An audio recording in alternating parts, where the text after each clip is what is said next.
如果屋企嘅化骨龍啊，成日淨係食肉就唔食菜，爆石工程又困難，屙完咩事啊？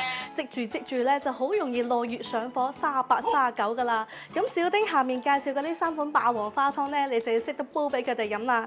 咁買霸王花咧就千祈咪貪平買到啲火龍果花喎，因為佢哋真係好鬼似噶。